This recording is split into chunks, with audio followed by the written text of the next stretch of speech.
कल था rest day और उसका इम्पैक्ट आज क्लियरली दिख रहा है। बॉडी फुल्ली रिकवर्ड है और नेचुरली एक स्ट्रॉन्ग फीलिंग आ रही है।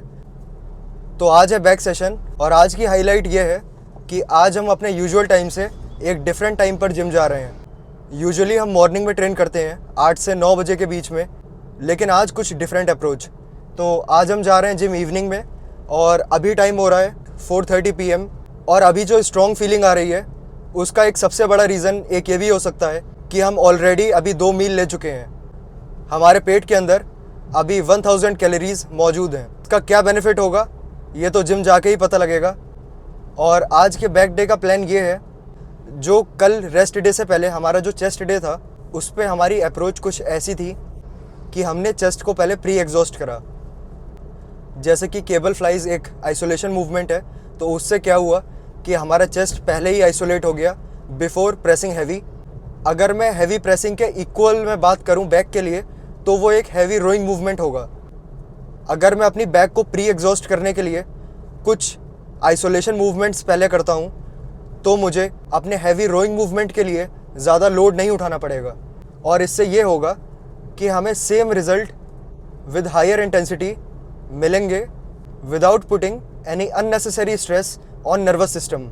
और अगर बात करी जाए मॉर्निंग वर्सेस इवनिंग वर्कआउट की, अगर मैं अपने लिफ्टिंग एक्सपीरियंस की बात करूं तो सबसे ज़्यादा मैंने इवनिंग में ही वर्कआउट लगाए हैं। और जो लोग मुझे काफ़ी टाइम पहले से जानते हैं उनको पता है कि सबसे पहले मैं इवनिंग वर्कआउट्स ही करता था। सो उस फेज़ के बाद ग्रेजुअली शिफ्ट करा मॉर्निंग वर्कआउट्स में। तो पिछले 1.5 या 2 साल से मैं मॉर्निंग में ही वर्कआउट कर रहा हूँ। मॉर्निंग वर्कआउट के बेनिफिट की बात करी जाए तो बेनिफिट सबसे बड़ा ये है कि आपका जो मेन टास्क अगर लिफ्टिंग है सिर्फ दिन में, तो उसको दिन में सबसे पहले प्रायोरिटी देना, मतलब आपकी टेंशन ख़त्म पूरे दिन की। तो इवनिंग में आपके पास ज़्यादा टाइम हो सकता है सोशलाइज़ करने के लिए या फिर पढ़ाई करने के लिए।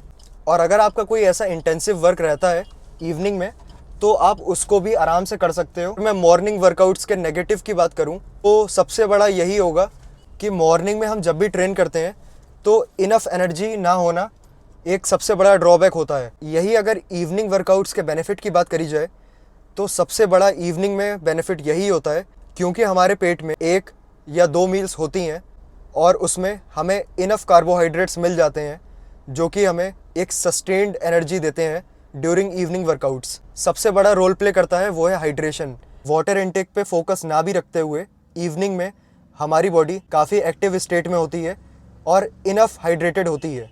और मॉर्निंग वर्कआउट्स में एक चीज़ ये भी है कि हमारी मोबिलिटी भी इतनी अच्छी नहीं होती है। यही कुछ मेन डिफरेंस हैं। और हाँ, रिमेंबर कि आप मॉर्निंग में ट्रेन करो चाहे आप इवनिंग में ट्रेन करो या फिर बिल्कुल नाइट टाइम में ट्रेन करो, सबसे इम्पॉर्टेंट चीज़ सिर्फ एक ही है, दैट इज़ शोइंग अप।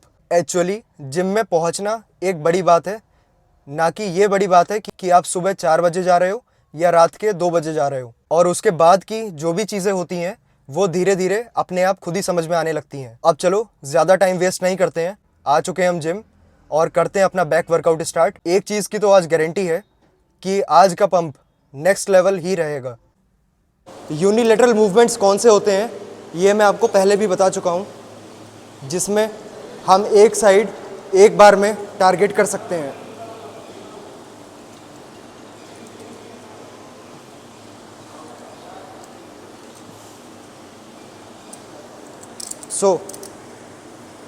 ये वार्म अप सेट है और इसके बाद हम इसके 1 या 2 वर्किंग सेट लेंगे और उसके बाद हम अपने मेन हैवी रोइंग मूवमेंट के लिए मूव करेंगे।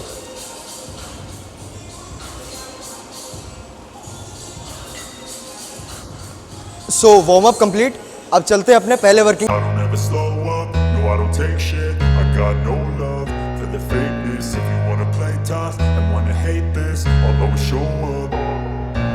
don't ever slow up, no I don't take shit. I got no love for the fakeness. If you wanna play tough and wanna hate this, I'll always show up and make a statement. I don't ever slow up, no I don't take shit. I got no love for the fakeness. If you wanna play tough and wanna hate this, I'll always show up and make a statement. Everything I do so instinctive and so passionate. Every word I move so descriptive like an adjective. I got a vendetta against people who patented being negative when you should be getting after it.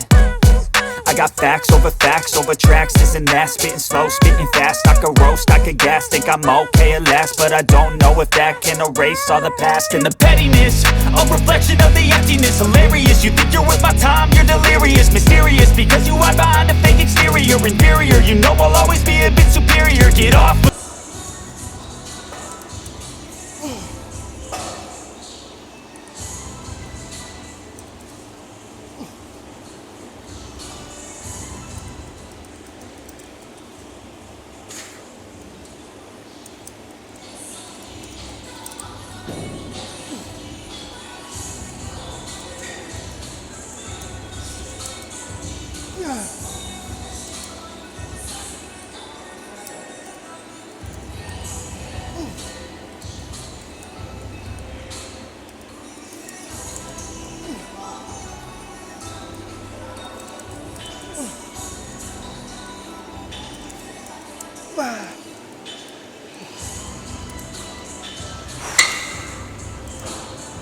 One more set, just like that.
I don't ever slow up, no I don't take shit. I got no love for the fakeness. If you wanna play tough and wanna hate this, I'll always show up.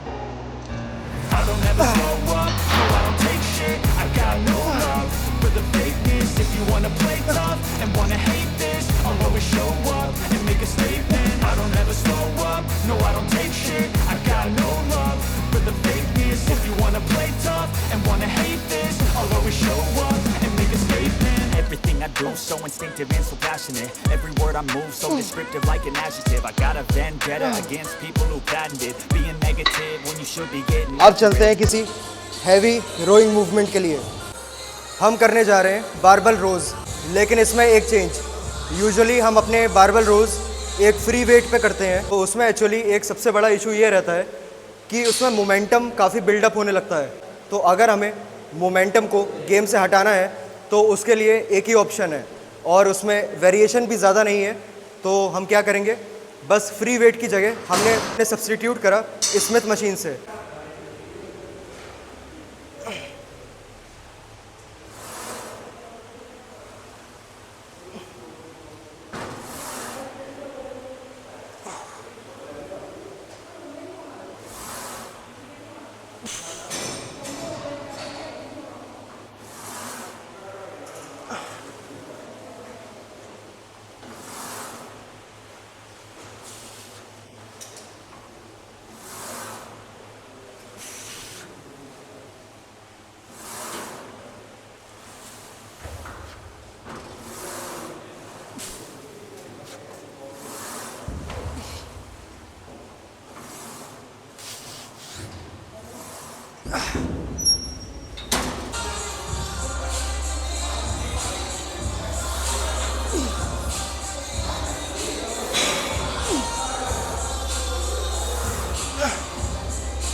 Current situation की बात करी जाए तो हमारे 2 movements हो चुके हैं back के लिए, जिसमें हमारे टोटल 4 सेट्स कंप्लीट हो चुके हैं, जिसमें 2 आइसोलेशन के थे और 2 सेट कंपाउंड मूवमेंट के थे।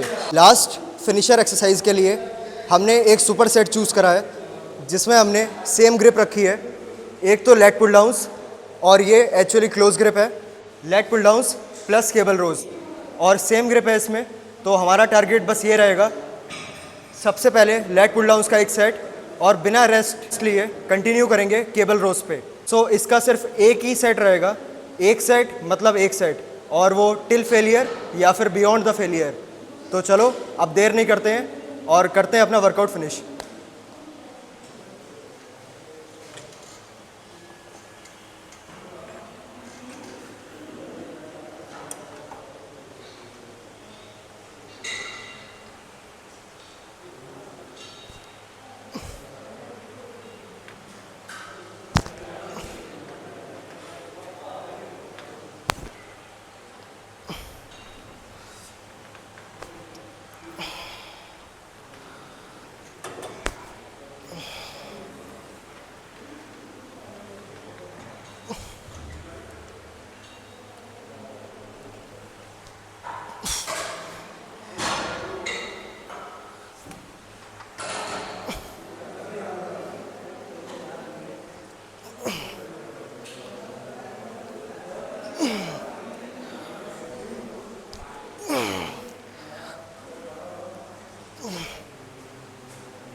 So under 30 minutes back session complete और एकदम कंप्लीट एग्जॉशन एग्जीक्यूशन एकदम टेक्स्ट बुक परफेक्ट। आज की सबसे बढ़िया बात यह है, जो ये नेचुरल लाइटिंग आ रही है, ये इस पंप को नेक्स्ट लुक देने वाली है।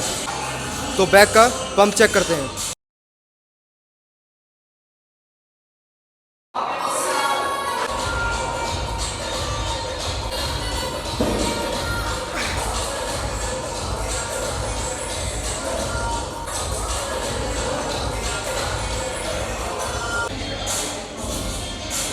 This is the best pump and best lighting till date. अभी करेंटली ऐसी फीलिंग आ रही है कि बस पोजिंग करते जाओ और करते जाओ, और ये एक्चुअली मैं काफ़ी लंबे टाइम तक कर सकता हूँ, लेकिन अभी इसकी कोई नीड नहीं है। एंड करते हैं यहाँ पे और चलते हैं वापस कार में, बात करेंगे कुछ।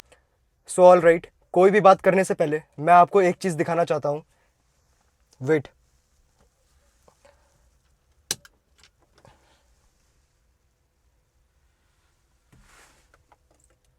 What a beautiful sunset. So मुझे पता नहीं कैमरे में ये चीज़ इतनी ज़्यादा विजिबल है कि नहीं है, लेकिन from naked eyes it's just looking extraordinary, so peaceful right now, it's looking so peaceful right now.